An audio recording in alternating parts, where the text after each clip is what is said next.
biso ba Congolais to vivre na étranger baza na tamboka na biso très bien baza à l'aise bazo tambola librement ba dérangeaka bango te o pona ba document o pona boye na boye baza très bien très calme et sikoyo tandis que nous omona ba Congolais baza à l'étranger baza dérangé bazo déranger bango makasi okomona moindre problème ba refouler ye ba ko faire souffrir bango na immigration donc souffrance eza makasi siko eloko nini yo okosenga parce que tout le monde a bamboka mususu ka ndenge lobi Congolais ba faire souffrir mais awa bango baza à l'aise yo lo nini yo okosenga par rapport na yango tokosenga en tout cas na liboso na Congo na biso faut ba identifier ka bato Congolais auti à l'étranger ti azokota faut afutaka ba droit nyonso mais na Congo awa bazotambala librement bafutaka ba droit te ba dignité yango tozosenga na gouvernement na biso en tout cas baza strict dans le Kamwana. Est-ce que biso ba Congolais tozo maltraité ba Rwandais? En tout cas, biso ba Congolais côté ba conflit to zango na ba Rwandais, tozo maltraité ba Rwandais te. Ba Rwanda baza na kata Congo baza à l'aise tandis que to moni totali ba image na kata Rwanda ba bombi ba Congolais ti na université. Ti na université ba bombi yango to sengi na ba nini ya CPI en tout cas ba telme pour la likambo wana. Ba suivre le président rwandais en tout cas tout ça contacté. Quand je vois l'amboka na biso to vivre malamu na bango et bango ne va vivre mabe na biso. Na ndenge ni? Bon, premièrement, donc musika te. Voisin za peme na biso ba voisin. Abeti biso banini tout ça na bango awa bazali. Bazwa retour moko te. Rwanda même, Sud-Afrique même. Na biso te vivra bien na bango. Ya wana eloko esala biso wa Congolais esala biso pas ces wana. Biso to zala bolingo na bango ya ba étranger nyonso. Po baza ba vivre calme. Zo tambola to la centre ville. Au mona mundela o tambola calmement. Au mona tege no ba yo to la botele chomo nini o rien ba menacer rien. Mais na mboka na bango soko chelo kolo bolibana cause na papier. Vous voyez? C'est comme si biso to bima ba naïf, liboso na bango, c'est comme si biso to za ba péré, ba lâche. Et donc on a ça la biso passe. Awa to mona na est, kala ma mozo le ban. Oh Kagame, bande kone ba ça wate. Yo tambola to mona ba Rwandais par-ci par-là. Muto menacer bango ça, muto za te. Mais pourquoi ka bango nde, il faut ba menacer, il faut boy. Surtout à Rwanda kuna pays voisin et ça la passe ya mwana monique ba Congolais biso mutema oyo tozala na ngozanza mena sala biso bon il y aura un jour aussi oyo bango ba étranger ba comprendre que tozaki mutema wala muto komi na point boy ozala na ngo na vie muto omona ke ozala mutu tant musu camarade ndeko mutema mabe bovani na ye mutema mabe ovani na ye ka bon supporter ba muntu il y aura un jour que non au mona ke otondi jour wana bon habiter mais on a liloba on a koloba ya malamu pour tous les Congolais to continuer à koza mutema malamu nzamba ofuta bango puis il y aura un jour encore oyo ça la de sorte bango moko ba to sala mabe ba comprendre que ba to ba sala mabe asa mabe pour la bango te.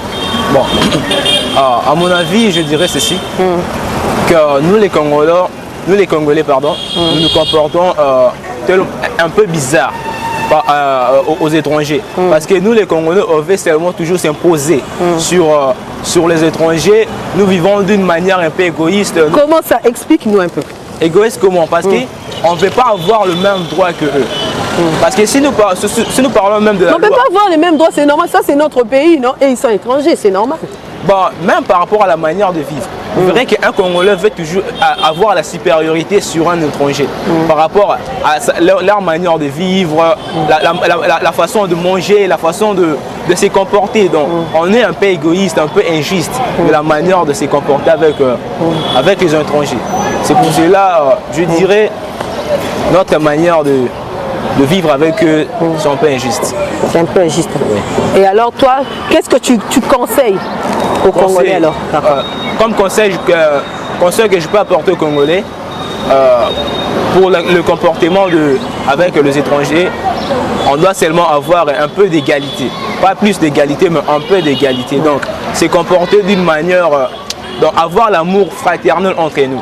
Donc, ne pas prendre un étranger comme une personne qui est extraterrestre, mais une personne que vous partagez le même sang, une personne que vous êtes corporel, vous deux. Donc, vous devez avoir le même droit, si je peux commencer encore les mots.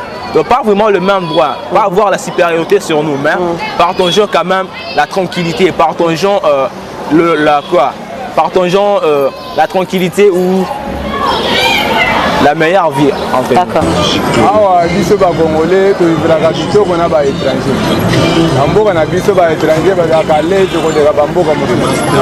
Batambola ka ndenge ba awa na RDC za net États-Unis ya Afrique. Ko awa mutu nyonso akoya ata akoti bwato akoti abatina mutuka akimia batami soka sa akoti makona na RDC contrôle des arabes. Mutu nyonso azotambola ndenge lingi kuto ato mo na RDC communauté ya ba étranger.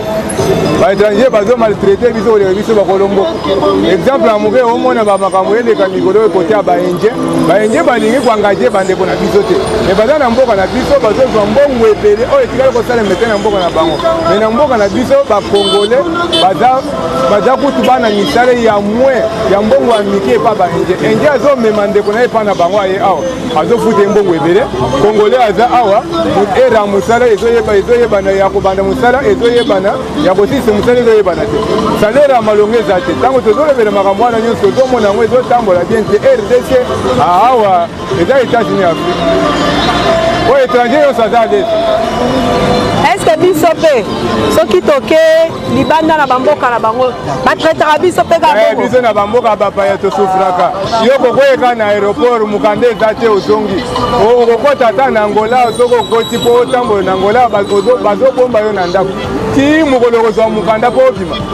Okobima te ata na France tolobe nanu kutu baafrika mboka ebele okokunyata kaka makolo boye otambola ya leste te. Braza kutu eza pembeni ya bato atambolaka leste te. Pembeni kaka na biso totambolaka leste te.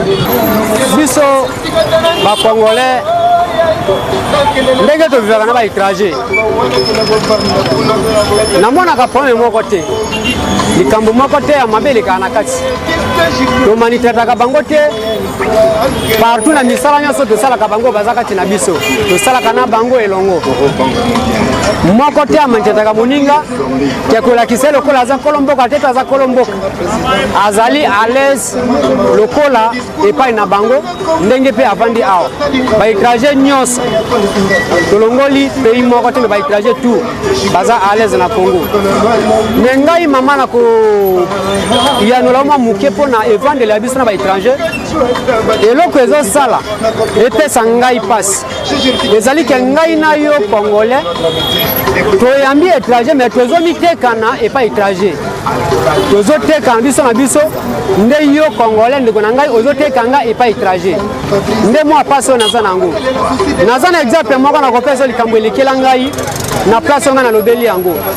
Na bandaka komema un étranger moko chinois na zando, so policier akangi balabala koto kota di commerce plateau, policier atelemisi nga na moto mpo naza moto ya moto ke awa tozoleka te.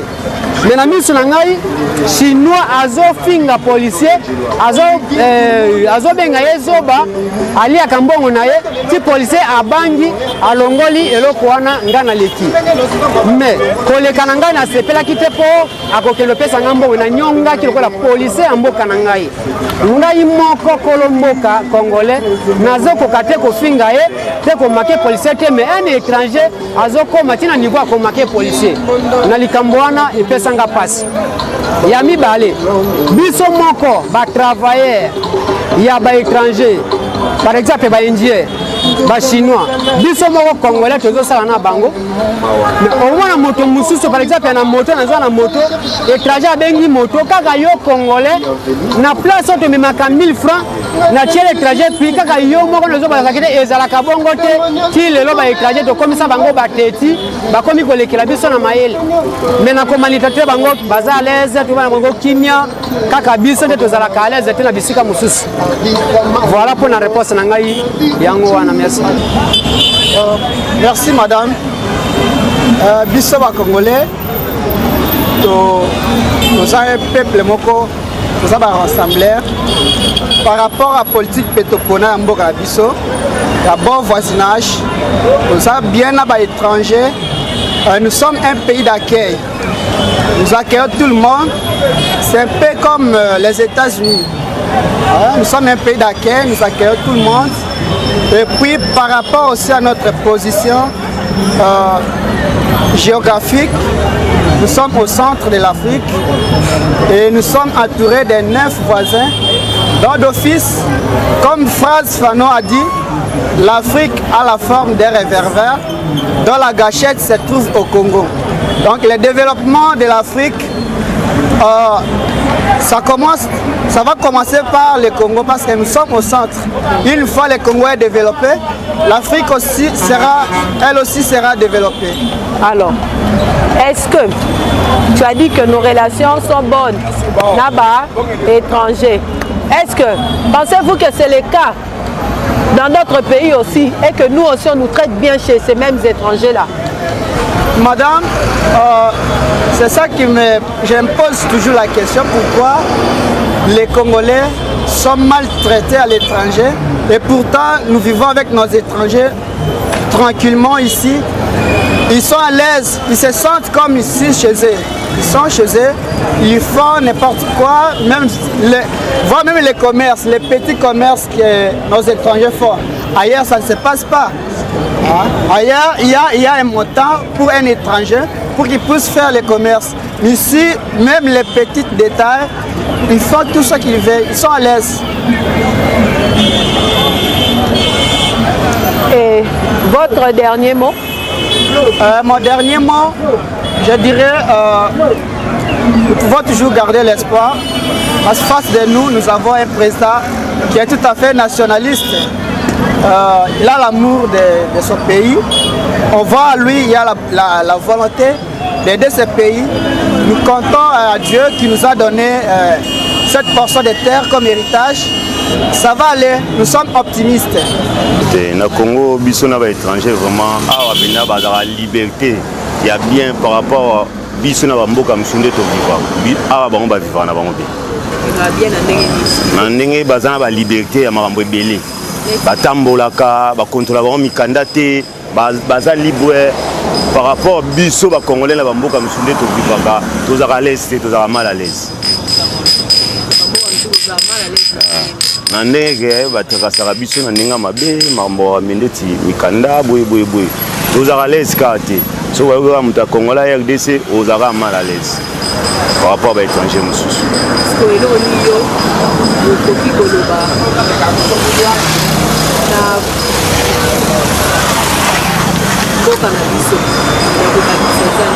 Te ya kobakisa kaka chimie ezalaka kaka par rapport ndenge bato bazoloba tozomaltraite ba étranger boye mais biso tozalaka na biso bien biso toyambaka moto nyonso.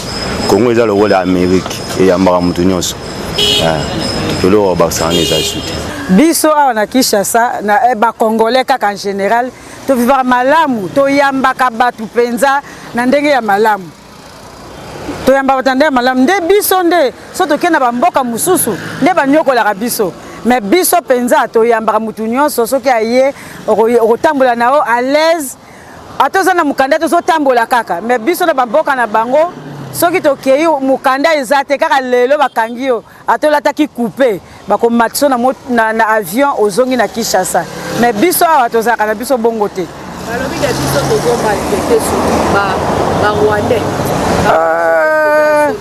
eza lokuta nalobi ya lokuta mpo ngai voisin na nga aza rwandais mais tozalaka na biso kaka bien na ye malgré kuna ezondongwana kuna mais biso na bango tozalaka na biso bien mpo aza voisin na nga tovandi esika moko wana mpenza ngai na ndimi yango te. bakongolais tolenge nini na bapaya oyo bazalaka na mboka na biso? Vraiment biso tozali peuple moko tozali hospitalier biso to yambaka peuple nyonso neti biso bao to uta déjà na ba pays étranger to mona ka ndenge bango bazala kana ndenge biso tozala awa biso awa ato koti awa ukoyeba na te koza mopaya awa so koti awa ezalo kwa libulu soko koti ozindika kuna ezalo kwa mai litanga mai koti na mai mususu moyeba ke mai wana za mai mususu ezati donc biso to yambaka bato nyonso tozalaka na bango malamu to vivaka na bato nyonso malamu sikoyo est-ce que biso pe ndenge olobi okenda bamboka mosusu na bamboka mosusu ezaka bongo toza différent bon bamboka mosusu ya différent bamboka mosusu soko osentir kokoti osentir ke bayebi kaka wana aza étranger neti nazalaki na Angola wa soki okei na bamboka wana osentir kaka bayebi kaka wana ekoti lelo me wana na Congo te soko okoti nde nalobi mboko eza lokola mai donc litanga mai soki ekoti na mai mosusu ebungani me kuna soko oyebi ke omona ke mai na pétrole eza différent donc eza ndenge wana yango tosenga na bandeko tokota na piège ya barwandais te to vivre na barwandais po barwandais bazali toza na problème na barwandais te toande na problème ya gouvernement rwandais barwandais ba bandeko to eza histoire ya kala to banda vivre na bango baza bandeko oyo to vivre na bango to boti to balani to akamunyonso